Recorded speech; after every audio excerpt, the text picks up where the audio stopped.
হল সংকট, লাইব্রেরি আসন সংকট, মেডিকেল সেন্টারের সংকট, সেই সংকটগুলো নিরসনে আমি কাজ করব। সাম্য, গণতন্ত্র এবং আইনের যে শাসনের যে ব্যাপারটা সেটা ঢাকা বিশ্ববিদ্যালয় যেন প্রতিচ্ছবি রূপে আমরা দেখি এবং এর যে বাস্তব চিত্র সেটা যেন আমরা সারা বাংলাদেশে ছড়িয়ে দিতে পারি, সেটাই আমাদের লক্ষ্য।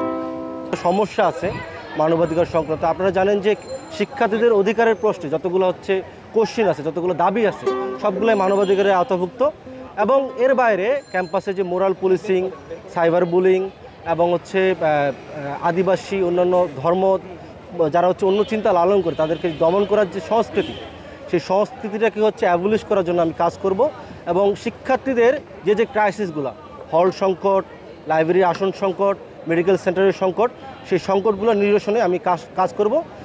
ডাকসুতে যদি আমাদের আপনারা নির্বাচিত করেন তাহলে আমাদের এই কাজ করার একটা বড় একটা ক্ষেত্র তৈরি হবে। এর বাইরেও আমরা এই সমস্ত দাবিদাওয়াগুলো নিয়ে দীর্ঘদিন ধরে লড়াই করে যাচ্ছি এবং আমরা নির্বাচিত হই বা না হই, এটা আপনাদের প্রতি আমাদের কমিটমেন্ট যে আমরা এগুলো নিয়ে কাজ করে যাব।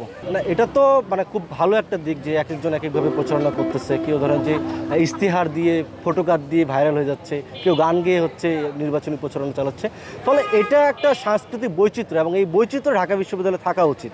এবং এই বৈচিত্র্য, সাম্য, গণতন্ত্র এবং আইনের যে শাসনের যে ব্যাপারটা সেটা ঢাকা বিশ্ববিদ্যালয় যেন প্রতিচ্ছবি রূপে আমরা দেখি এবং এর যে বাস্তব চিত্র সেটা যেন আমরা সারা বাংলাদেশে ছড়িয়ে দিতে পারি, সেটাই আমাদের লক্ষ্য।